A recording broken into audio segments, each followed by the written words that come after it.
Magandang araw mga kaibigan. Ako si Mark Vincent Tinuwilan ng INF 226.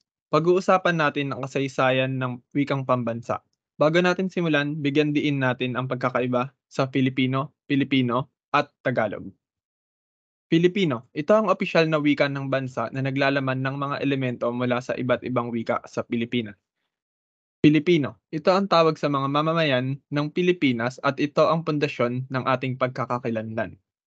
Tagalog, isa sa mga wika sa Pilipinas at naging basehan ng ating pambansang wika na tinatawag na Filipino. Ngayon tayo magsisimula sa ating paglalakbay sa kasaysayan ng wika natin mula sa simpleng Tagalog patungo sa mas malawak na Filipino. Panahon ng katutubo.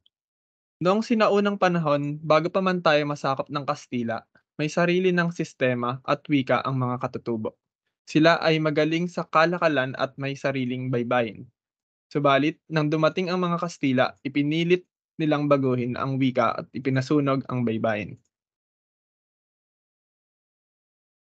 Panahon ng Espanyol. Sa pagdating ng mga Espanyol, binago nila ang wika at binura ang baybayin. Itinuro ang, itinuro ang Kastila at dinala ang Kristyanismo. Pero sa ilalim ng dekreto ni Carlos IV, itinuro pa rin ang Kastila at nagdulot ng banta sa ating wika. Panahon ng Amerikano. Nang dumating ang mga Amerikano, ipinag-utos nila ang paggamit ng Ingles, lalo na sa edukasyon. Itinatag ang Filipino noong 1936 bilang pundasyon ng pambansang wika. Panahon ng Hapon.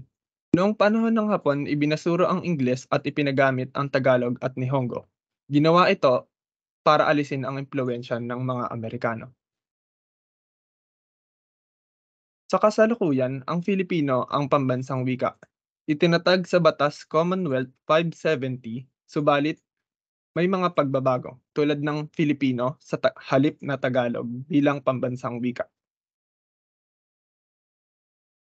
At doon nagtatapos ang ating paglalakbay sa kasaysayan ng ating pambansang wika. Isang wika na pagpapakita ng ating pagkakaisa bilang isang bayan.